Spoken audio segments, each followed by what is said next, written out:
गुरुर्ब्रह्मा गुरुर्विष्णु गुरुर्देवो महेश्वरा गुरुर्साक्षात् परब्रह्म तस्मै श्री गुरुवे नमः।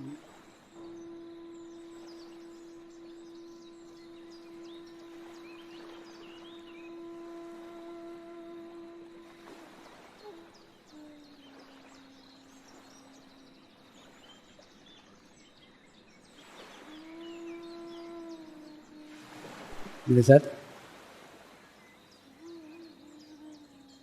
ध्यान की शुरुआत करेंगे।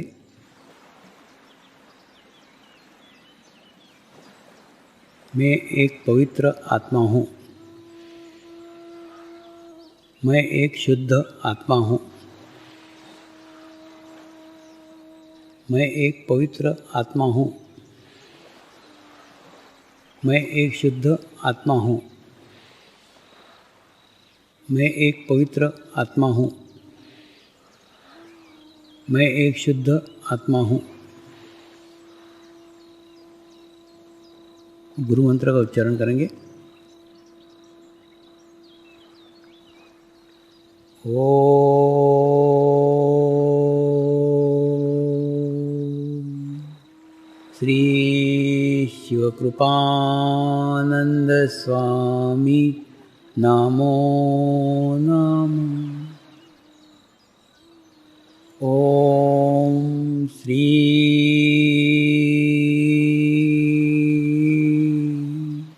शिवकृपानंद स्वामी नमो नमः।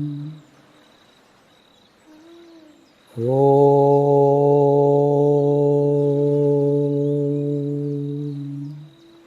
श्री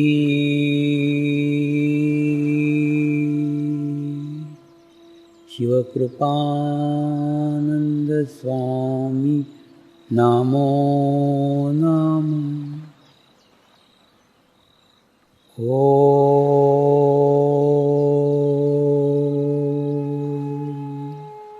श्री शिवकृपानंद स्वामी नमो नमः। ओम श्री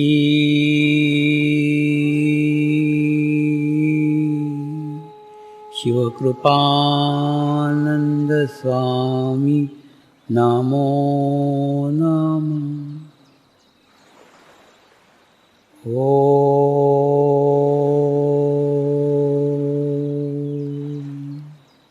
श्री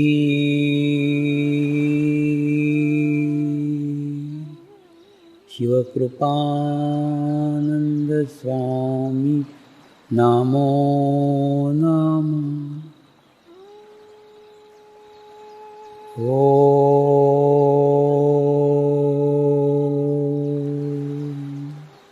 श्री शिवकृपानंद स्वामी नमो नमः। ओम श्री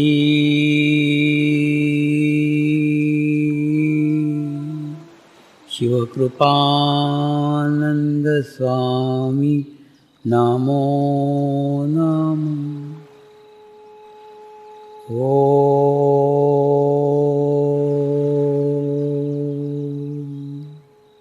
श्री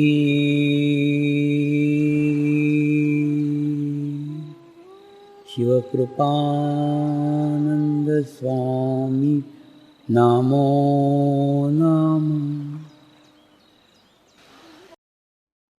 आप सौंप दो ना। आपने परमात्मा को सौंपा है, आपने परमेश्वर को सौंपा है। अरे एक सामान्य किसी व्यक्ति को सौंपते हो तो आप सोचते हो कि नहीं, अरे अब देखो ना, हम बस में बैठते हैं, वो बस के ड्राइवर को जानते तक नहीं है, पहचानते भी नहीं है, उसका मुंह भी नहीं देखते हैं, वो काला है कि पीला है, फिर भी बस में बैठ जाते हैं और विश्वास रखते हैं कि ये मुझे मेरे स्थान तक पहुंचा देगा, सुरक्षित पहुंचा देगा। माने जिस व्यक्ति को जानते नहीं, जिस व्यक्ति को पहचानते नहीं, उसके ऊपर भी हम पूर्ण विश्वास डाल रहे हैं कि ये हमारे को उस स्थान तक पहुंचा देगा। क्यों? हमने टिकट लिया है। उस स्थान का टिकट लिया है तो उस स्थान पे पहुंचाएगा ही, और बिना एक्सीडेंट के पहुंचाएगा, सुरक्षित पहुंचाएगा, ये विश्वास रखते हैं। एक ड्राइवर के ऊपर विश्वास रख रहे हो, परमात्मा पे नहीं रख सकते। परमात्मा पे विश्वास रखो ना कि 45 दिन में मेरी समस्या हल करेगा ही। सच बताओ ना तो समस्या तो तुमने पकड़ के रखी रहती है। जिसे हम समस्या को छोड़ देते हैं ना, परमात्मा के हवाले कर देते, तो परम चैतन्य वो कार्य करता है। आप अनुभव लेकर के देखना, और अनुभव लेकर के चाहिए तो मेरे को अनुभव बताना। मेरे पास तो खूब लाखों अनुभव हैं। तो ऐसा पूर्ण विश्वास रख के सौंपो कि मैंने परमात्मा को समस्या सौंपी है, मेरी प्रॉब्लम सौंपी है, सौंपने के बाद में वो पूर्ण करेगा ही, ये सोच के सौंपो। और दूसरा, बार बार करेगा कि नहीं करेगा, 45 दिन के बाद में हल होगी कि नहीं होगी, ऐसी शंका मत करना। शंका विश्वास के विरोध में, प्रेम के विरोध में। जिसको प्रेम करते हैं ना, उसके ऊपर कभी कोई शंका नहीं करते, अविश्वास नहीं करते। अविश्वास और शंका ये प्रेम और विश्वास के विरोध में है। ये विश्वास और प्रेम को भंग करते हैं। विश्वास से मिलने वाली शक्ति और प्रेम से मिलने वाली शक्ति, दोनों शक्ति के ये दो बाधक हैं। अगर आप शक करते हो, अगर आप अविश्वास करते हो, ऐसा अविश्वास मत करना। पूर्ण भाव के साथ में उसको सौंपना, और होगी ही।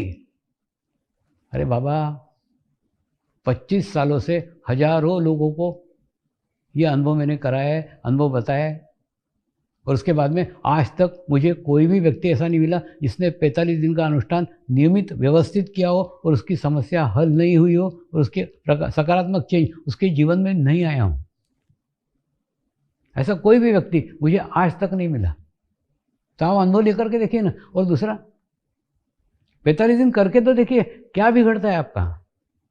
देखो, मैं आपको कोई पहाड़ पे जाने को नहीं बोल रहा हूँ, मैं आपको कोई चारों धाम की यात्रा करने को नहीं बोल रहा हूँ, मैं आपको पैसे खर्च करने को नहीं बोल रहा हूँ, मैं आपको दान करने को नहीं बोल रहा हूँ, मैं कुछ भी नहीं बोल रहा हूँ। मैं केवल ये बोल रहा हूँ, तुमने जीवन इतना व्यतीत किया है, इतने साल बर्बाद किए हैं, केवल 22.5 घंटे मुझे दो।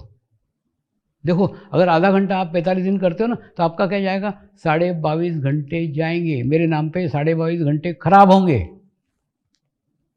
लेकिन ये याद रखो, 22.5 घंटे के बाद में आपकी दुनिया बदल सकती है। आपका जीवन में सकारात्मक चेंज आ सकता है, सकारात्मक बदलाव आ सकता है। लेकिन आवश्यकता है उतने विश्वास से, उतने श्रद्धा से, उतने प्रेम से अपनी समस्याएं सौंपने की। आप करके तो देखो, इतने लाखों लोग कर रहे हैं। और दूसरा, लाखों लोगों के अपने निजी अनुभव है। आप किसी भी साधक को पूछो ना, उसके पास अनुभव की किताब है। जैसे आप खोलोगे, खड़खड़ खड़खड़ खड़खड़ वो बोलना चालू कर देगा। अनुभूतियां हैं, आप करके देखो। और 45 दिन करने के बाद में आप भी एक सकारात्मक स्थिति में जाओगे, बीज से वृक्ष बन जाओगे। तो ऐसा 45। और दूसरा, ये 45 दिन में कोई ढिंडोरा पीटने की जरूरत नहीं। 45 दिन में आप क्या कर रहे हो किसी को बताने की जरूरत नहीं। और उसके बाद में शिविर के बारे में आप छोड़ दो। आज शिविर खत्म हो गया, आज से शिविर की चर्चा बंद कर दो। 13 फरवरी तक इस शिविर की बातें मत किसी से करो। कुछ मत बताओ कि ऐसा हमने शिविर किया था, ऐसी अनुभूति हुई थी, ऐसा कुछ करने का जरूरत नहीं है। आप शिविर में आए हैं, मैं आपके लिए सोचूंगा, लोगों के लिए नहीं। तो मैं नहीं चाहता कि आप इसकी जानकारी दूसरों को दें और दूसरों का चित्त आपके ऊपर आए। दूसरों को बताओगे तो क्या होगा, दूसरों का चित्त आएगा और उन्होंने वो मिस किया है। तो कोई अच्छा चित्त थोड़ी होगा, नकारात्मक चित्त होगा, आत्मग्लानि वाला चित्त होगा। हुआ था ना, संसद में दिल्ली में शिविर हुआ था, और शिविर के पश्चात जिन्होंने आयोजित किया था ना, उनको बाद में आके कई सांसद मिले। कई सांसद बोले कि अरे हमारा रह गया, हमारा। इसमें क्या है, जिसका योग रहता है, जिसकी पात्रता रहती, जिसकी योग्यता रहती, वो वहाँ कैसे भी चला ही आता है। उसको बुलाने की भी जरूरत नहीं, वो खुद ही आ जाएगा। और जब योग्य नहीं हो तो नहीं जा पाते। जब तक समय नहीं आता, जब तक कुछ नहीं हो सकता। तो इसलिए उनका समय नहीं आया, वो नहीं है। आप अब मत बताओ, अब आपकी एकाग्रता केवल अपने तक सीमित रखो और नियमित ध्यान करो। 45 दिन तक नियमित ध्यान करो। अगर समय सुबह कभी मिस हो गया, नहीं कर पाए, तो शाम को, लेकिन खंडित मत होने देना। और सपोज कभी किसी दिन, मान लो 45 दिन में किसी दिन खंडित हो गए, नहीं कर पाए, तो आत्मग्लानि मत करना। परमात्मा बहुत दयालु है, परमात्मा करुणा का सागर है। उसकी करुणा की शक्ति पे अविश्वास मत करना, उसकी करुणा की शक्ति के पूरा विश्वास करना कि मेरे से गलती हुई है, आज मेरे से ध्यान नहीं हुआ है, परमेश्वर मुझे माफ़ करेगा ही, परमात्मा मुझे माफ़ करेगा ही, मुझे क्षमा करेगा ही। ज़्यादा ज़्यादा आप क्षमा मांग लो कि परमात्मा आज मैं बहुत बिजी था, आज मैं प्रवास में था, तो आज मैं ध्यान नहीं कर सका, कृपया मुझे क्षमा कर दीजिए, कृपया मुझे माफ़ कर दीजिए। और क्षमा के शक्ति पे विश्वास रखिए। परमात्मा करुणा का सागर है, वो आपके सब गलतियों को क्षमा करेगा। मनुष्य की ना एक बड़ी तकलीफ है बड़ी परेशानी है कि मनुष्य ना दुनिया को क्षमा कर सकता है, अपने आप को नहीं क्षमा कर सकता। कई लोग हैं दुनिया को क्षमा कर देंगे, दुनिया को झेल लेंगे, चलो हो गया हो गया हो गया, चल छोड़, अपने को नहीं क्षमा करेंगे। अरे ठीक है ना, जैसे आप दूसरे को क्षमा करो वैसे अपने आप को भी क्षमा करो ना। अपने आप को क्यों कोसते रहते हो, मेरे कारण ऐसा हुआ, मैंने ऐसा, कुछ नहीं हुआ, भूल जाओ ना उसको, वो पास्ट है, जो हो गया वो पास्ट है, वर्तमान में रहो ना। और अपने को कोसते, और दूसरा जो आदमी अपनी खुद की नज़र में गिरा हुआ है वो दुनिया की नज़र में क्या उठेगा। तो तुम तुम्हारी नज़र में गिरे हो, अरे मैं पापी हूँ, मैं बुरा हूँ, मेरे से ये हो गया। किसी से कुछ नहीं हुआ, सब भूल जाओ, क्योंकि उसको याद करोगे ना तो कभी भी आगे प्रगति नहीं कर सकते ना।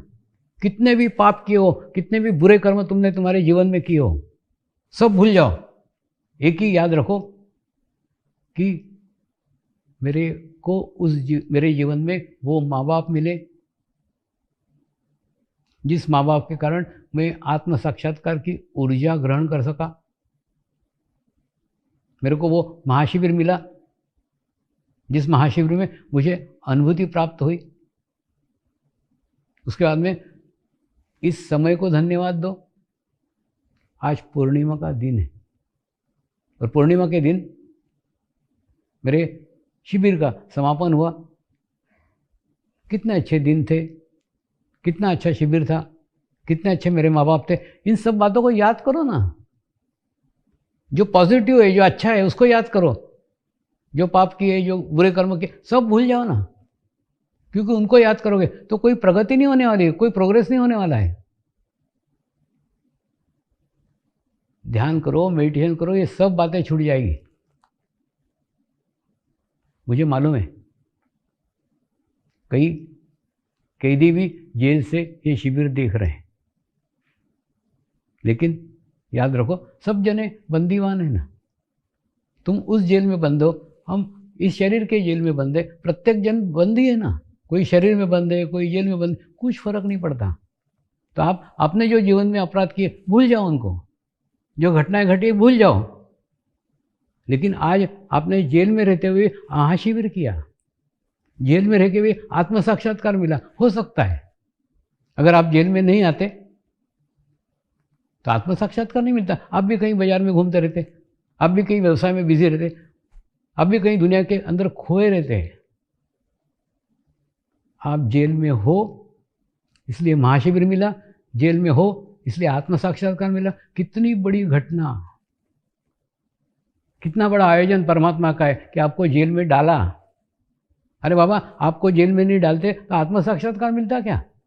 आपको इस जेल में आत्म साक्षात्कार मिलने वाला था, इसीलिए आपको जेल आना पड़ा। कितना अच्छा सुअवसर। जेल में भी सकारात्मक देखो ना। इस जेल में आकर के आपको कितनी अच्छी चीज़ें मिली, कितनी बहुमूल्य चीज़ मिली है जो दुनिया में घूम करके भी नहीं मिलती। और आपको समय है, आपको टाइम है, आपके जीवन का जो अच्छा समय है उसको ध्यान में लगाओ ना, मेडिटेशन में लगाओ। और जो जीवन में सकारात्मक मिला आप उसके तरफ चित्त रखो। सकारात्मकता में जीना यही योग का मुख्य उद्देश्य है। जैसे कि हम देखते हैं ना, खोटे सिक्के मंदिर में चलते हैं। मैं जो बाजार में सिक्के नहीं चल रहे, लोग जाके मंदिर में डाल के आते हैं, वहाँ कौन रोकेगा? बिल्कुल ठीक ऐसा ही है। समर्पण ध्यान में भी खोटे सिक्के चलते हैं जो व्यवहार में कभी नहीं चले हो, बाजार में कभी नहीं चले हो, बाजार में असफल हुए हो, जीवन में असफल हुए हो, लेकिन वो सिक्के समर्पण ध्यान में चलते हैं। वो कैसे चलते हैं मैं बताता हूँ। देखिए, जैसे समझ लो एक व्यापारी है, उस व्यापारी के लड़के ने कोई धंधा किया, क्योंकि क्या व्यापारी का लड़का धंधा ही करेगा, तो वो धंधा किया, उसके बाद में वो असफल हुआ, असफल होकर के वो यहाँ गिरा। उसके बाद में फिर दूसरा धंधा किया, दूसरा धंधा करने के बाद में फिर यहाँ गिरा, फिर तीसरा धंधा किया, फिर तीसरा धंधा करने के बाद में यहाँ गिरा। क्यों? क्योंकि जैसे जैसे असफल होते जाता ना, वैसे असफलता का बोझ, असफलता की शक्ति उसके ऊपर इतनी भारी हो जाती है कि वो जैसे ही ऊपर उठने का कोशिश करता है, फोर्स से फिर और नीचे आ जाता है। जैसे ऊपर उठने का कोशिश करता है फिर नीचे आ जाता है। यानी कोई भी धंधा ऊपर करने का कोशिश करता है, फिर वो गिरने का फोर्स उसको नीचे लाता ही है।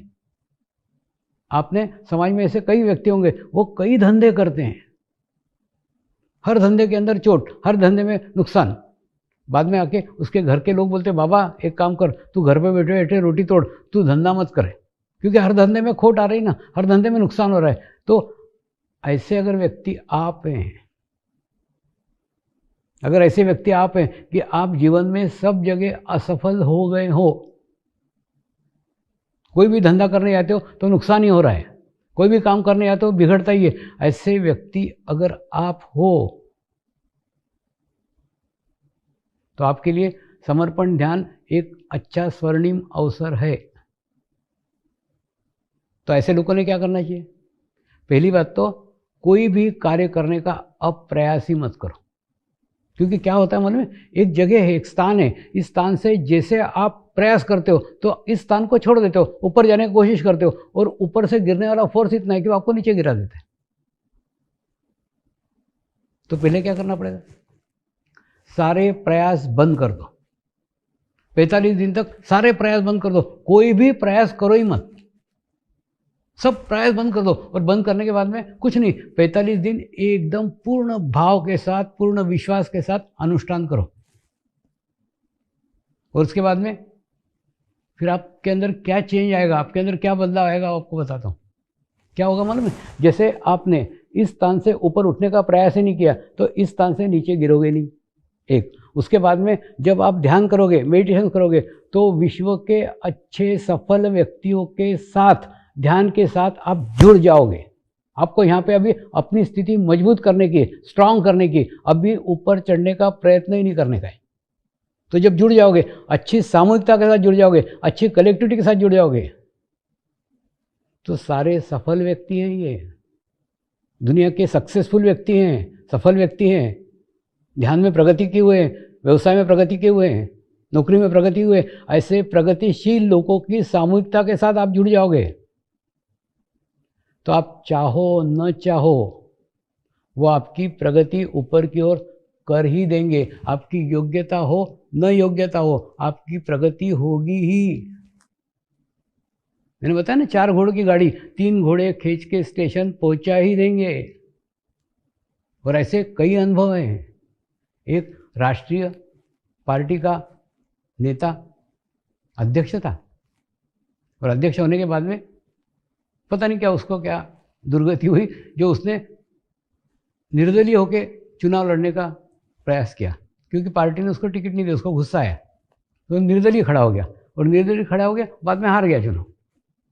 और चुनाव हारने के बाद में फिर उसका वैराग्य आ गया, राजनीति से वैराग्य आ गया, राजनीति नहीं चाहिए, एकदम खराब है, मैंने इतना किया पार्टी के लिए, पार्टी ने मेरे को टिकट नहीं, बहुत दुनिया भर का बड़ा कर रहा। उसके बाद में एक बहुत बड़ा प्रोजेक्ट सीमेंट फैक्ट्री का लेकर के मेरे पास आया। स्वामी जी, अब मैं राजनीति से एकदम ऊब आया हूँ, बहुत पैसा और बहुत समय मैंने बर्बाद किया जीवन का, अब मैं मेरे लिए कुछ करूँगा। क्या अच्छी बात है। उसने एक बहुत बड़ा सीमेंट फैक्ट्री का प्रोजेक्ट मेरे को दिखाया। स्वामी जी, सीमेंट का प्रोजेक्ट में डालना चाहता हूँ, आप एक काम करो ना, इसको आशीर्वाद दो ना, इसको ब्लेसिंग करो ना, एक बार आप इस पर चित्त डालो तो सक्सेसफुल हो जाएगा प्रोजेक्ट।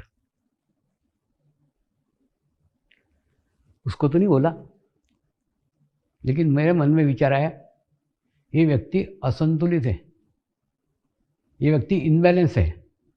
अब वो उसने चुनाव में भी हारा है, अब यहाँ पे फैक्ट्री का सत्यानाश करेगा। मैंने उसको कहा, एक काम कर, तू ये सीमेंट फैक्ट्री का प्रोजेक्ट मेरे पास छोड़ के जा, मैं उसको 45 दिन तक रोज वाइब्रेशन दूंगा, रोज एनर्जी दूंगा, और 45 दिन के बाद में ले जाना, और उसके बाद में फैक्ट्री का प्रोजेक्ट डालना। लेकिन 45 दिन तक तू कुछ भी मांगने का नहीं, कुछ भी प्रयास करने का नहीं, कुछ भी करने का प्रयास ही नहीं करने का। 45 दिन चुपचाप घर पे बैठ के ध्यान करने का, और कुछ नहीं करने का। ये सीमेंट फैक्ट्री के बारे में भी सोचने का नहीं, सब सोच करके सिर्फ 45 दिन बैठ करके ध्यान कर, मेडिटेशन कर, कुछ नहीं। उसको विश्वास था कि जो कह रहे हैं सच कह रहे हैं, मेरे भले के लिए कह रहे हैं, मेरे अच्छे के लिए कह रहे हैं। गुरु ना किसी का अहित कर ही नहीं सकता। वो जो मार्ग बता रहा है, वो ये रास्ता बता रहा है, वो उस समय शायद आपको पटे न पटे, आपके समझ में आए नहीं समझ में आए, क्योंकि आप बुद्धि से उसको सोचोगे, वो बुद्धि के परे सोचता है। तो उसने 45 दिन तक बराबर ध्यान किया, अनुष्ठान किया, और 45 दिन के बाद में प्रोजेक्ट लेने नहीं आया, वो अलग ही ऑफर लेके आया। बोले स्वामी जी, यहाँ के मुख्यमंत्री ने ना एक अलग पार्टी बनाई है, और मेरे को बोल रहे हैं इस पार्टी में शामिल हो जाते हो क्या? हो जाऊँ क्या? मैंने बोला तूने इच्छा नहीं की ना, हो जा। तो उस पार्टी में शामिल हो गया। उसके बाद में फिर कुछ दिन बाद आया, स्वामी जी उसमें ना मैं बहुत अनुभव था, एक्सपीरियंस वाला था। तो बोले सब लोगों का ना कैबिनेट मिनिस्टर का दर्जा है, मेरे को नहीं दिए, मेरे को नहीं है तो मेरे को दे रहे हैं, तो लूँ क्या? मैंने बोला मांगा नहीं ना, ले ले। और उसके बाद में वो कैबिनेट मिनिस्टर बन गया, और वो फाइल धूल खाते पड़ी है। ये उदाहरण आपको इसलिए दे रहा हूँ, मैं आपको मार्ग छोड़ने को नहीं बोल रहा, मैं आपको मैदान छोड़ने को नहीं बोल रहा हूँ। जिस मैदान में हो उस मैदान में डटे रहो, वही सफलता तुम्हारी कदम चुनेगी। वहाँ से भागने का जरूरत नहीं है, वहीं डटे रहो जहाँ पे हो। राजनीतिक क्षेत्र में ही वो सफल हुआ। तो कहने का अर्थ, आप जिस मार्ग में हो, जिस स्थिति में, उसी स्थिति में बने रहो ना, लेकिन अपने आप को संतुलित करो, अपने आप को बैलेंस करो। और बैलेंस करने के बाद में मनुष्य के प्रयत्न बैलेंस रहते हैं, उसका रिजल्ट बैलेंस आता है। अभी ये कोरोना काल चल रहा है, सब जगह कोरोना काल, कोरोना काल, कोरोना काल। और दूसरा, डॉक्टर लोग क्या उपदेश दे रहे हैं? रोज साबुन से हाथ धो, दे रहे हैं ना, सब डॉक्टर लोग दे रहे हैं, सब साबुन से हाथ धो। दूसरा उपदेश क्या है? डिस्टेंस मेंटेन रखो, 6 फीट के अंतर से बात करो। तीसरा क्या बोल रहे हैं? मास्क पहनो। आप देखो, ये तीनों उपदेश, तीनों संदेश केवल शरीर से संबंधित है। यानी जो डॉक्टरों का क्षेत्र है, उतने क्षेत्र की बात करेंगे। वो शरीर विज्ञान का अध्ययन करते हैं, शरीर का अध्ययन करते हैं, तो शरीर की बात करेंगे ना, कि मास्क पहनो, साबुन से हाथ धो, 6 फीट का अंतर रखो, तो कोरोना से सुरक्षित रहोगे। मैं चौथी बात जोड़ रहा हूं। चौथी बात है, निर्विचार रहो, सकारात्मक विचार करो। अगर सकारात्मक विचार करोगे, निर्विचार रहोगे, तो क्या होगा?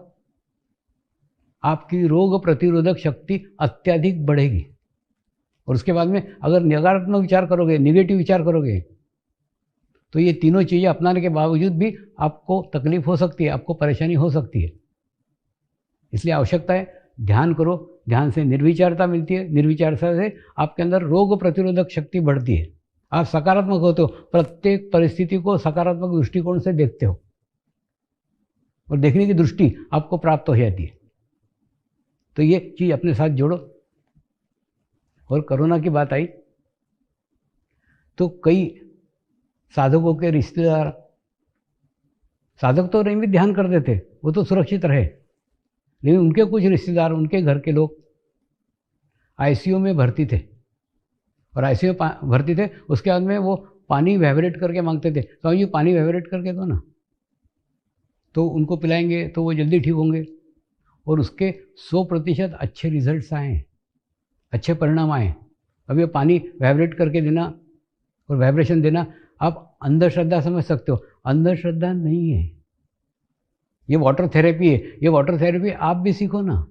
देखिए, एक बार अजमेर में बहुत बड़ा शिविर हुआ, महाशिविर, और शिविर में जर्मन के डॉक्टरों ने मेरे स्टेज के पास एक पानी की बोतल रोज रखते थे, और वो पानी की बोतल को बाद में उन्होंने जापान में चेक करने के लिए भेजा कि इसके अंदर क्या चेंज आया है, क्या बदलाव आया है। तो जापान के वैज्ञानिकों ने जब जांचा, जब परखा, तो उसके बाद में उन्होंने उनकी रिपोर्ट दी, पानी के अंदर रंग में बदलाव नहीं आया, पानी के गुणवत्ता में बदलाव आया, क्वांटिटी में बदलाव नहीं आया, 1 बॉटल की 2 बॉटल नहीं हो गई, पानी का रंग बदला नहीं, बदली है गुणवत्ता, गुणवत्ता में चेंज आया, गुणवत्ता में बदलाव आया है। और जहाँ पानी के बोतल के ऊपर किसी बुरे व्यक्ति का स्मरण करके हाथ रखते हैं तो एक खराब क्रिस्टल निर्माण हो जाते हैं, और अगर शिरडी के साईं बाबा का ध्यान करके अगर हाथ रखते हैं तो शिरडी के साईं बाबा की प्रतिमा उस पानी में प्रकट होती है। इसके रिपोर्ट्स उन्होंने हमको भेजे हैं, क्योंकि हमने सब, देखिए ये युवा लोग जो रिसर्च करते हैं, प्रयोग करते हैं, मैं उनको सदैव हेल्प करता हूँ, सदैव मदद करता हूँ, मेरी तरफ से जितना हो सके उतना करता हूँ। तो उनको दिया, उनके अच्छे रिजल्ट, उनके अच्छे परिणाम आए हैं। इसको वाटर थेरेपी बोलते हैं, यानी हमारे मनुष्य के शरीर में 70% पानी है, और उस पानी के ऊपर अगर आप सकारात्मक चीज़ें डालेंगे। प्रार्थना करेंगे, हे परमात्मा, हम सभी पवित्र आत्माएं आपको हृदय से प्रार्थना करते हैं कि सारे विश्व में शांति हो, सारे विश्व के आत्माओं की आध्यात्मिक उन्नति हो एवं सर्वांगीण उन्नति हो। यही हम सब आत्माओं की शुद्ध इच्छा है। नमस्कार करेंगे।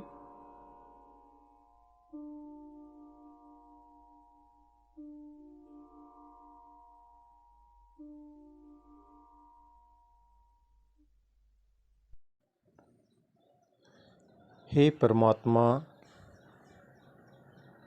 हम सभी पवित्र आत्माएं आपको हृदय से प्रार्थना करते हैं कि हमारे सद्गुरु श्री शिव कृपानंद स्वामी जी का स्वास्थ्य सदैव अच्छा रहे, उनकी आयु दीर्घ हो, यही हम सब आत्माओं की शुद्ध इच्छा है, शुद्ध इच्छा है, शुद्ध इच्छा है। हे परमात्मा, सारे विश्व में स्थापित होने वाली श्री मंगल मूर्तियों की स्थापना, श्री गुरु शक्ति धाम का निर्माण कार्य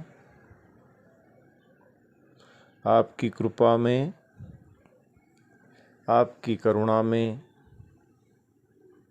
आपकी इच्छा अनुसार निर्विघ्न संपन्न हो, यही हम सब आत्माओं की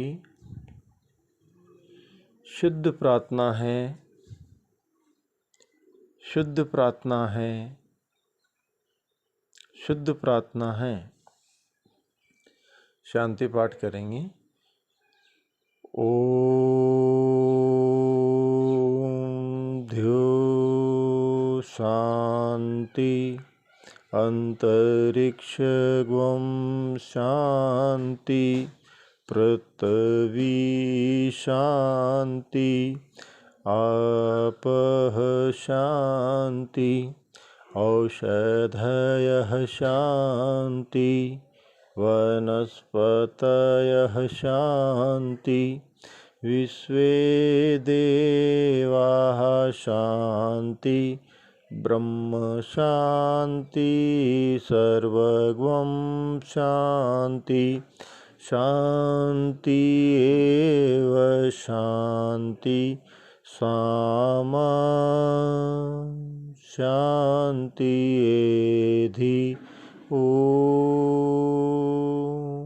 शांति शांति शांति सर्व इष्ट सुशांति भवतु।